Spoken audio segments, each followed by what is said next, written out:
আমরা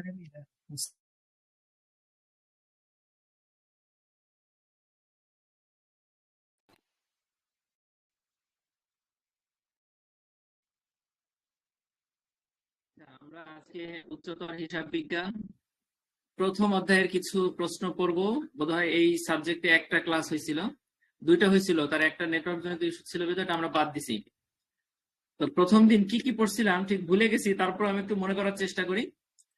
আচ্ছা, প্রথম দিনে আমরা পড়ছিলাম হিসাব বিজ্ঞানের আর্থিক এবং অআর্থিক ঘটনা কাকে বলে এবং আর্থিক এবং অআর্থিক ঘটনার মধ্যে পার্থক্যগুলো কি, এই প্রশ্নটা আমরা পড়ছিলাম। এটা একটা ইম্পর্টেন্ট প্রশ্ন প্রথম ক্লাস। দ্বিতীয় ক্লাসে আমরা পড়ছিলাম হিসাব বিজ্ঞান কাকে বলে, হিসাব বিজ্ঞানের কার্যাবলী পড়ছিলাম, পাশাপাশি হিসাব বিজ্ঞানের ব্যবস্থাপনা সংক্রান্ত কার্যাবলী কি সেগুলোও পড়ছিলাম। তা মোটামুটি দুইটা খুব ইম্পর্টেন্ট প্রশ্ন আমাদের পড়া হয়েছে। প্রশ্ন দুটোর মধ্যে আবার বিভিন্ন অংশ আছে, ঠিক আছে, কয়েকটা অংশ মিলে এই দুটা প্রশ্ন।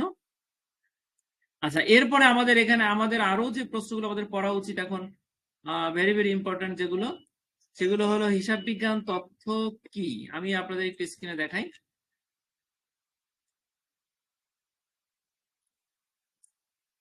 এই প্রশ্নটা, হিসাব বিজ্ঞান তথ্য কি, শুধু সংজ্ঞাটা। আমরা শুধু এখানে সংজ্ঞাটা পড়বো, হিসাব বিজ্ঞান তথ্য কি। আর এই এটা বাদ দিব, কেন তারা এই তথ্য পাবো না এটা আমরা বাদ দিব আপাতত নবম ব্যাচের জন্য। শুধু সংজ্ঞাটা পড়বো, সংজ্ঞাটা পড়ার পরে আমরা চলে যাব হিসাব বিজ্ঞান তথ্যের আবশ্যকীয় গুণাবলী। এটা খুব ইম্পর্টেন্ট প্রশ্ন। এরপরে এই শাখাটাকে এগুলো বাদ দিয়ে আমরা এই প্রশ্নটা করবো, এটা খুব ইম্পর্টেন্ট, হিসাব বিজ্ঞান ব্যবস্থাপনার সহায়ক, এটা করবো। ঠিক আছে, দুইটা মোটামুটি তিনটা প্রশ্ন করলে আমাদের প্রথম অধ্যায়টা শেষ হবে। আমরা শুরু করি। দেখেন, হিসাব বিজ্ঞান তথ্য কাকে বলে কি।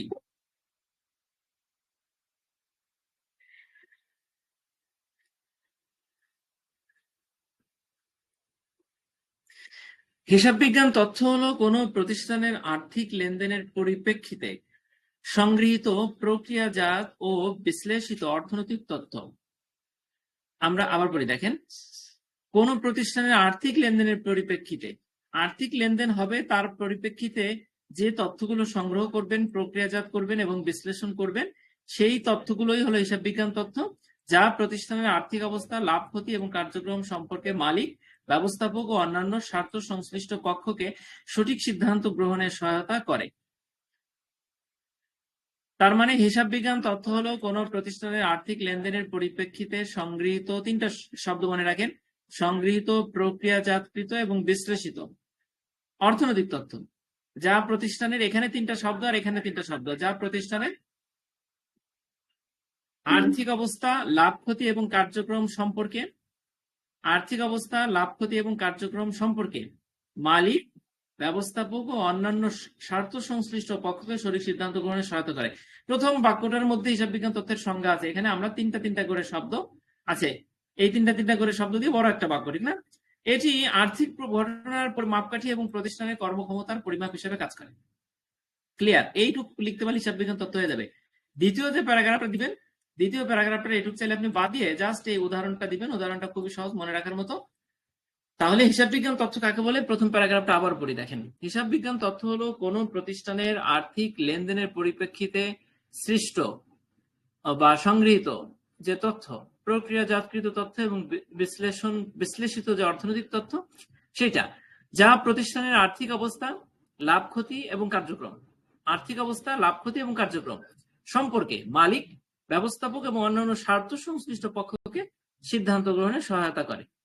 এটি আর্থিক ঘটনার মাপকাঠি এবং প্রতিষ্ঠানের সক্ষমতা পরিমাপক হিসেবে কাজ করে। ঠিক আছে, দুইটা বাক্য। আচ্ছা, এরপরে দেখেন, উদাহরণস্বরূপ একটি ব্যবসা 50,000 টাকার পণ্য বিক্রি করলে উৎপাদন বা বিক্রয় খরচ 40,000 টাকা হলে মুনাফা হবে 10,000 টাকা, আর যদি খরচ 60,000 টাকা হয় তবে ক্ষতি হবে 10,000 টাকা। এছাড়া চলতি সম্পদ এবং দায়ের অনুপাত এবং মুনাফার হার হিসাব বিজ্ঞান তথ্য হিসাবে বিবেচিত হয়। তাহলে আমরা জাস্ট এক্সাম্পলটা দিয়ে দিলে আর উপরের দুইটা বাক্য দিয়ে দিলে হিসাব বিজ্ঞান তথ্য কাকে বলে, হিসাব বিজ্ঞান তথ্যের উদাহরণ সহ সংজ্ঞাটা হয়ে যাবে। বুঝতে পারছি আশা করি। আচ্ছা, তাহলে আমরা পরের ইসে যাই। মোটামুটি এই ক্লাসগুলোতে যা আমরা পড়লাম এগুলি কিন্তু নবম ব্যাচের জন্য ইম্পর্টেন্ট। Triple star. আচ্ছা, এবার আমরা পড়বো হিসাব বিজ্ঞান তথ্যের আবশ্যকীয় গুণাবলী। আমরা জাস্ট 7টা গুণ পড়বো হিসাব বিজ্ঞান তথ্যের। একটা হলো প্রাসঙ্গিক, সময়োপযোগী, বিশ্বাসযোগ্য, সামঞ্জস্যতা। আবার পড়ে দেখেন, প্রাসঙ্গিক, সময়োপযোগী, বিশ্বাসযোগ্য, সামঞ্জস্যতা। প্রাসঙ্গিক, সময়োপযোগী, বিশ্বাসযোগ্য, সামঞ্জস্যতা, নিরপেক্ষতা, বস্তুনিষ্ঠতা, তথ্য প্রকাশের খরচ এবং উপকারিতা। আপনি যে হিসাব বিজ্ঞান তথ্য তৈরি করলেন, এক ডকুমেন্টস তৈরি করলেন, অনেক কষ্ট করে তথ্য জোগাড় করলেন, সংরক্ষণ করলেন, বিশ্লেষণ করে তথ্য প্রকাশ করলেন। এই প্রকাশ করে অনেক টাকা খরচ হয়ে যাবে, তাই না? অনেক অ্যাকাউন্ট্যান্ট পিছনে কাজ করবে, 1 টাকা 2 টাকার ব্যাপার না, কিন্তু অনেক বিষয়। তো এটা করার পরে এটার উপকারিতা যদি না থাকে বা যদি কাজে লাগাতে না পারেন, তাহলে তো আপনার একটা সমস্যা, ঠিক না? এটা একটা গুণ, যদি আপনি এই দুইটার মধ্যে সামঞ্জস্যতা আনতে পারেন। আচ্ছা, লাস্টে হচ্ছে বস্তুনিষ্ঠতা, ঠিক আছে? আরেকটা হলো নিরপেক্ষতা। হিসাব বিজ্ঞান তথ্য কিন্তু নিরপেক্ষভাবে হিসাব করতে হবে। সামঞ্জস্যতা, এটা বিভিন্ন বিষয়ের সাথে সামঞ্জস্যপূর্ণ হতে হবে। যেমন এখানে বলা আছে হিসাব কালের মধ্যে হিসাব তথ্য হিসাব কালের মধ্যে তুলনীয় হতে হবে। অর্থাৎ নির্দিষ্ট যে হিসাব বৎসর বা হিসাব কাল, সময়সীমা, ঠিক আছে, সেই সময়ের সাথে তুলনীয় হতে হবে হিসাব তথ্যটা। বিশ্বাসযোগ্যতা, এখানে আছে যে হিসাব বিজ্ঞানের তথ্যটা যাতে সহজেই মালিক পক্ষ, স্বার্থ সংশ্লিষ্ট বিভিন্ন পক্ষ বিশ্বাস করতে পারে, সেরকম হতে হবে। আর সময় উপযোগী হতে হবে, প্রাসঙ্গিক হতে হবে। তাহলে মোটামুটি আমরা হিসাব বিজ্ঞান তথ্যের আবশ্যকীয় গুণাবলী পেলাম কয়টা? 7টা। একটা হলো প্রাসঙ্গিক, সময় উপযোগী, বস্তুনিষ্ঠ, সামঞ্জস্যতাপূর্ণ, নিরপেক্ষ। বস্তুনিষ্ঠ, নিরপেক্ষ, সামঞ্জস্যতাপূর্ণ, বিশ্বাসযোগ্য, সময় উপযোগী, প্রাসঙ্গিক। প্রাসঙ্গিক, সময়োপযোগী, বিশ্বাসযোগ্য, সামঞ্জস্যতাপূর্ণ, নিরপেক্ষ, নিরপেক্ষতা, সামঞ্জস্যতা, বস্তুনিষ্ঠতা। আরেকটা হলো তথ্য প্রকাশের খরচ এবং উপকারিতা বিবেচনায় নেওয়া। আমার কি উপকার আছে সেটা বিবেচনায় নিয়ে তথ্য প্রকাশের খরচটা করা, তা না হলে তো নিছক, ঠিক না? এই জিনিসগুলো আমাদের খেয়াল রাখতে হবে। হিসাব বিজ্ঞান তথ্য ব্যবহারের ক্ষেত্রে তথ্যের গুণগত বৈশিষ্ট্যগুলো গুরুত্বপূর্ণ ভূমিকা পালন করে।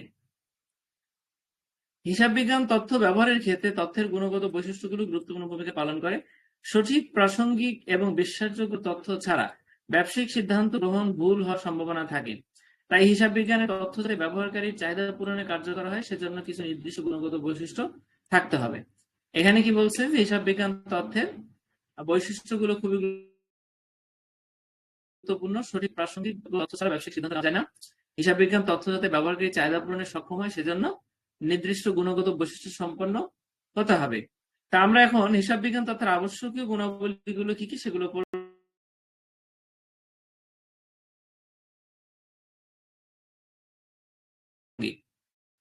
হিসাব সঙ্গতিপূর্ণ হতে হবে,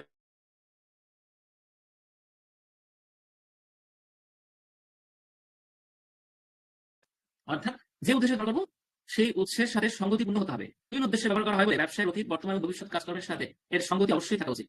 তাহলে আমরা এখানে কি লিখবো? হিসাব তথ্য যে উদ্দেশ্যে ব্যবহার করা হয় সেই উদ্দেশ্যের সাথে সামঞ্জস্যপূর্ণ হতে হবে। হিসাব তথ্য বিভিন্ন উদ্দেশ্যের উপর ভিত্তি, বিভিন্ন উদ্দেশ্যে হিসাব তথ্য ব্যবহার করা হয়, এই জন্য অতীত, বর্তমান এবং ভবিষ্যৎ কার্যক্রমের সাথে সঙ্গতি রেখে হিসাব তথ্যটা প্রস্তুত করতে হবে বা সঙ্গতিপূর্ণ হতে হবে। আচ্ছা, 2 নম্বরে আছে সময় উপযোগী। যে কোনো তথ্য যথাসময়ে উপস্থাপন করা বাঞ্ছনীয়। একটা হিসাব তথ্য যখন দরকার সেই তথ্যটা যদি তখন না দেওয়া হয়, উপস্থাপন না করা হয়, তাহলে হবে না, বিশেষ কাজে আসবে না, ঠিক আছে? কাজেই তথ্য যথাসময়ে ব্যবহারকারীর কাছে পৌঁছে দেওয়া হয়েছে কিনা তা অবশ্যই দেখতে হবে। তা সময় উপযোগিতা মানে কি, এটা আমরা বুঝতে পারলাম। এখানে আমরা লিখবো যে হিসাব তথ্য যদি সময় মতো ব্যবহারকারীর কাছে না পৌঁছায় তাহলে না। এখানে তাহলে 1 নম্বর হলো প্রাসঙ্গিক, 2 নম্বর হলো সময় উপযোগিতা। আচ্ছা, আজ জয়া দেবনাথ দিদি, আজকে আপনার ক্লাসই হচ্ছে নবম ব্যাচের সেকেন্ড সেমিস্টারের যে ক্লাস, সেগুলো ইতোমধ্যে 2-3টা ক্লাস হয়ে গেছে। আচ্ছা, ঠিক আছে, মনে করে এসো।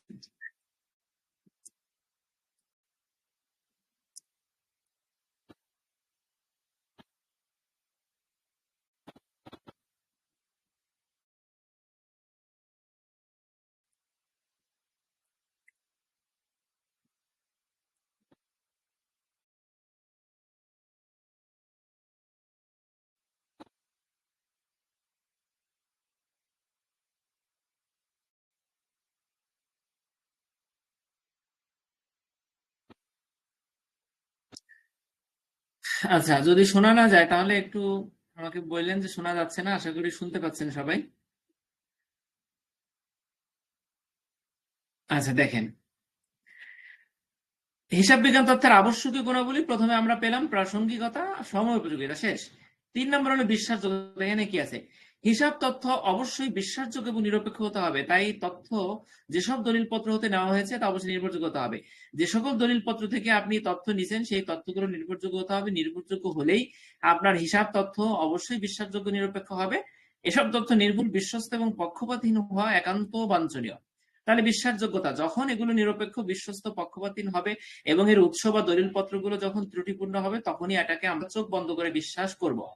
তাহলে হিসাব বিজ্ঞান তথ্যের আবশ্যকীয় গুণাবলী 3টা। একটা হলো বিশ্বাসযোগ্য, সময়োপযোগী, যখন যেটা প্রয়োজন সেই সময়ে যদি আমি সেটা না পাই তাহলে কাজে লাগবে না। আর একটা হলো প্রাসঙ্গিক। ঠিক আছে? যে ক্ষেত্রে, যে সেক্টরের ক্ষেত্রে, যে কাজের জন্য, যে প্রকল্পের জন্য যে হিসাব তথ্য প্রয়োজন সেটা হতে হবে বা সময়ের সাথে প্রাসঙ্গিক হতে হবে, অতীত, বর্তমান, ভবিষ্যৎ কাজকর্মের সাথে সঙ্গতি থাকতে হবে। এই কথাগুলো এখানে 1 নম্বরে আছে। তাহলে 1, 2, 3 ক্লিয়ার। এরপরে হচ্ছে সামঞ্জস্যতা। এখানে কি আছে দেখি। হিসাব প্রদত্ত তথ্য বিভিন্ন হিসাবকালের মধ্যে তুলনীয় হতে হবে। বিভিন্ন হিসাবকালের মধ্যে অর্থাৎ বিভিন্ন যে হিসাব বছর আছে বা দিন, মাস, বছর, যে এই সময়ের মধ্যে যে হিসাব তথ্যটা আপনি পেলেন সেটা যাতে ওই সময়ের সাথে সামঞ্জস্যপূর্ণ হয়। অতিরিক্ত কোনো তথ্য বা অতিরঞ্জিত তথ্য যদি থাকে তাহলে অবশ্যই সেটা প্রথমে গরমিল তৈরি হবে যে এই বছরের মধ্যে বা এই দিনের মধ্যে এরকম অতিরঞ্জিত তথ্য, হিসাব তথ্য আসতে পারে না বা এটা অতিরিক্ত করা হয়েছে, এরকম যাতে না হয়।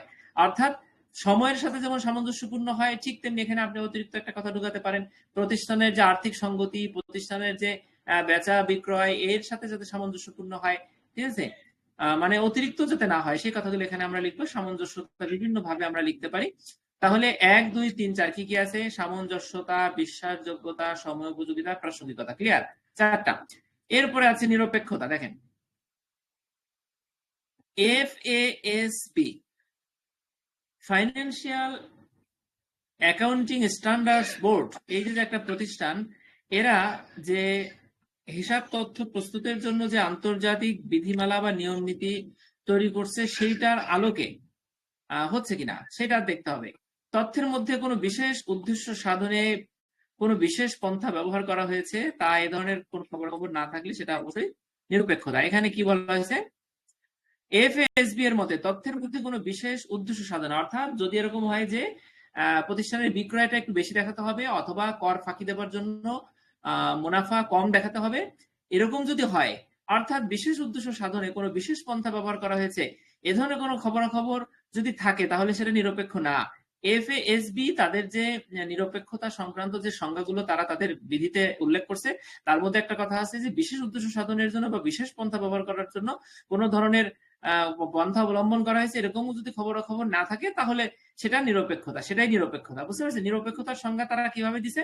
ইনভার্টেড কমার মধ্যে এটা আছে, চাইলে আপনি এটা দিতে পারেন। এসব তথ্য বিভিন্ন পেশাদার মানুষ বিভিন্নভাবে ব্যবহার করে, তাই এসব তথ্যে নিরপেক্ষতা একান্ত দরকার। দেখেন, একজন গবেষক ব্যবহার করতেছে, একজন প্রতিযোগী ব্যবহার করতেছে, একজন ব্যবস্থাপক ব্যবহার করতেছে, একজন স্টেক হোল্ডার, বিভিন্ন পর্যায়ের স্টেক হোল্ডার যারা তারা ব্যবহার করতেছে, স্টক হোল্ডার যারা আছে, শেয়ার হোল্ডারধারী যারা তারা ব্যবহার করতেছে। কাজে এখানে বিভিন্ন জন বিভিন্ন রকম কাজে ব্যবহার করতেছে, সেই দিক বিবেচনা রেখে এটাকে নিরপেক্ষতা থাকতে হবে। এখানে আমরা লিখবো এফএসবি, এই কথাটা লিখবো যে তারা নিরপেক্ষতার যে সংজ্ঞা দিচ্ছে সেটা লিখবো। লেখার পরে লিখবো যে বিভিন্ন তথ্য, হিসাব বিজ্ঞান তথ্য পেশাদার বিভিন্ন মানুষ বিভিন্ন ব্যবহার করে, তাই সব তথ্যের নিরপেক্ষতা একান্ত দরকার। ঠিক আছে? Financial accounting standards board, FASB। আচ্ছা, তাহলে আমরা এটা বুঝতে পারলাম। 5টা গেল। এরপরে 6 নম্বর আছে তথ্য প্রকাশের খরচ এবং উপকারিতা বিবেচনায় নেওয়া। যেমন হিসাব বিজ্ঞান তথ্যের গুণ, শুধু গুণ যে তথ্যের মধ্যে, ডকুমেন্টস এর মধ্যে কি আছে সেটাই কিন্তু গুণ তা না। যদি একটা ডকুমেন্টস আপনি তৈরি করে অনেক টাকা খরচ করে কিন্তু সেটা কোনো কাজে আসলো না, তাহলে সেটাও তো এটার গুণাবলীকে প্রকাশ করলো না, ঠিক না? বা গুণ হিসাবে আপনি বিবেচনা করলেন না। যেমন এখানে আমরা কি লিখবো যে হিসাব তথ্য প্রকাশের সময় যে খরচ হলো বা যে উপকারিতাটা আসবে হিসাব তথ্যের মধ্যে, এই দুটার মধ্যে সামঞ্জস্যতা আছে কিনা বা উপকার অনুযায়ী খরচটা ঠিক আছে কিনা সেইটা বিবেচনায় নেওয়া। এটা যদি বিবেচনায় নেন তাহলে এটা একটা গুণ। আমরা জানি যে কোনো জিনিস যদি এর যে খরচ হয়েছে সেই খরচের সাথে সামঞ্জস্য রেখে যদি উপকারটা বয়ে আনে, তাহলে এটা ওই জিনিসের একটা গুণ এটা, ঠিক আছে? আমরা এটা লিখবো এখানে। তারপর আছে বস্তুনিষ্ঠতা। হিসাব তথ্য প্রকাশের সময় প্রত্যেক তথ্যের বস্তুনিষ্ঠতা আছে কিনা তা যাচাই করে দেখা উচিত। হিসাব তথ্য প্রকাশের সময় প্রত্যেক তথ্যের বস্তুনিষ্ঠতা আছে কিনা করে দেখা উচিত। ঠিক আছে? বস্তুনিষ্ঠতা মানে কি? মানে এটার মধ্যে আসলে ভালো কিছু আছে কিনা। যেমন একটা বই, আমরা যে বইটা পড়তেছি বা যে নোটটা পড়তেছি, এটা কি আসলেই পড়ার উপযোগী কিনা, বা এটার মধ্যে আসলেই কিছু বস্তু আছে কিনা। ঠিক আছে? বস্তুনিষ্ঠতা, হ্যাঁ, ভালো জিনিস আছে কিনা, শেখার জিনিস আছে কিনা, সেটা হলো বস্তুনিষ্ঠতা। সেই জিনিসটা যাচাই করে দেখতে হবে। আমরা যে হিসাব বিজ্ঞান তথ্য তৈরি করলাম, তার মধ্যে এই বস্তুনিষ্ঠতা আছে কিনা সেটা। টোটাল আছে 7টা পয়েন্ট: প্রাসঙ্গিকতা, সময়োপযোগিতা, বিশ্বাসযোগ্যতা, সামঞ্জস্যতা, নিরপেক্ষতা, বস্তুনিষ্ঠতা, তথ্য প্রকাশের খরচ এবং উপকারিতা বিবেচনা নেয়। এই 7টা। তো এই 7টার ভূমিকা। আচ্ছা, এবার উপসংহারটা দেখি আমরা। হিসাব বিজ্ঞান তথ্য যদি এই গুণগত বৈশিষ্ট্যগুলো পূরণ করে, হিসাব বিজ্ঞান তথ্য যদি এই গুণগত বৈশিষ্ট্যগুলোকে কি করে, পূরণ করে, তবে তা ব্যবহারকারীদের জন্য অর্থপূর্ণ এবং কার্যকরী তথ্য হিসেবে বিবেচিত হবে। ফলে প্রতিষ্ঠান ও সংশ্লিষ্ট সকল পক্ষ সঠিক সিদ্ধান্ত গ্রহণে সক্ষম হবে এবং আর্থিক স্বচ্ছতা বজায় থাকবে। ঠিক আছে? আপনারা আমার স্ক্রিন কি একটু ঝিরঝির দেখতে পাচ্ছেন কিনা একটু জানান তো, তানজিল ভাই, হঠাৎ করে।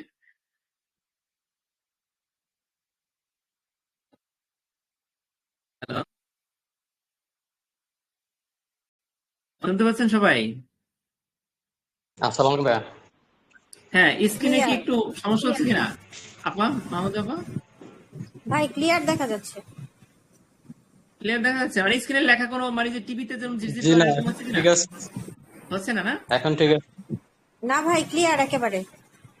ও আচ্ছা, তাহলে না বিষয়টা হচ্ছে কি, মানে বিষয়টা হচ্ছে কি, মানে আমি যে স্ক্রিন শেয়ার দিচ্ছি, এই সিস্টেম কিন্তু আপনাদের ভালো স্ক্রিনই দেখাচ্ছে, কিন্তু আমি মানে এই যে যখন বললাম কথাটা, তখন থেকে মানে আমি 1 সেকেন্ড দেখতে পারি, তো 5 সেকেন্ড আমি স্ক্রিন কিছুই দেখতে পারতেছি না। আমার ল্যাপটপে একটু সমস্যা হয়েছে, আমি গতকালকে বলছি আপনাদের, কিন্তু আপডেট দেবার পরে সমস্যাটা দূর হয়েছিল, কিন্তু আবার এই যে এখন শুরু হচ্ছে। আমি কিন্তু দেখতে পাচ্ছি না, মানে আমি আপনাদেরকে স্ক্রিন দেখে পড়াইতেই পারবো না এরকম বিষয়টা, কিন্তু আপনারা ঠিকই দেখতে পাচ্ছেন ভিতর থেকে, না? জি। সেই ভাইয়া দেখা যাচ্ছে তো। আচ্ছা, আচ্ছা, দেখা যাচ্ছে না, কিন্তু আমি দেখতে পাচ্ছি না। আমি আসলে আপনাদের বোঝাইতেও পারতেছি না যে সমস্যাটা কোথায়। মানে স্ক্রিন ঝিরঝির করতেছে, হ্যাঁ। আমি দেখতে পাচ্ছি না, আমার কাছে বইও নাই এই মুহূর্তে, নোট নাই। নোট থাকলে হয়তো আমি, আপনারা স্ক্রিন দেখতেন, আমি নোট দেখে দেখে পড়াতাম। তো খুবই দুঃখিত। নেটওয়ার্কও খুব ভালো ছিল, আমরা খুব সুন্দর করে পড়তেছিলাম, হয়তো আরো 30 মিনিট পড়লে আমাদের এই অধ্যায়টা হয়ে যেত আজকে। আমি খুবই দুঃখিত। আচ্ছা ভাই, ল্যাপটপটা সমস্যা না, আপনি যে ডিস্টার্ব দিচ্ছে। বলতেছেন ঠিক তো আছে। যদি ইনশাল্লাহ দেখি আবার ক্লাস করাবো, কালকে ক্লাস নিব, ঠিক আছে? যদি সমস্যাটা সমাধান হয়ে যায়। জি ভাইয়া, ঠিক ঠিক আছে। আছে, তাহলে তাহলে রেখে দিচ্ছি। একটা প্রশ্নই পড়লাম, রেখে দিচ্ছি। ভালো থাকবেন সবাই। জি, আসসালামু আলাইকুম। আচ্ছা, জি, ওয়ালাইকুম আসসালাম।